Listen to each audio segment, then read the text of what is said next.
Hi.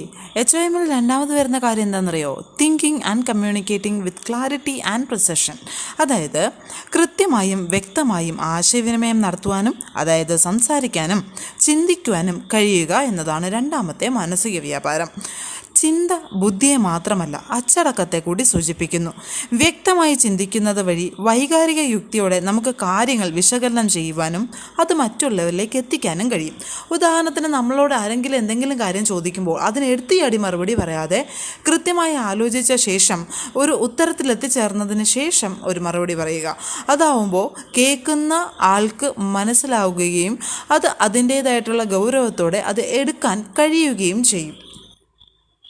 ആലോചിക്കാതെ എടുത്തു ചാടി ഉത്തരം പറഞ്ഞാൽ എന്ത് സംഭവിക്കും? അത് മണ്ടത്തരായിപ്പോയാൽ മറ്റുള്ളവർ നമ്മളെ കളിയാക്കിക്കൊണ്ടിരിക്കും. അപ്പം അതിനവസരം വരുത്താതെ കൃത്യമായി ആലോചിച്ച് അതിന് കൃത്യമായ ഒരു ഉത്തരം കണ്ടുപിടിച്ച ശേഷം മാത്രം ഒരു ഉത്തരത്തിലേക്ക് എത്തുക.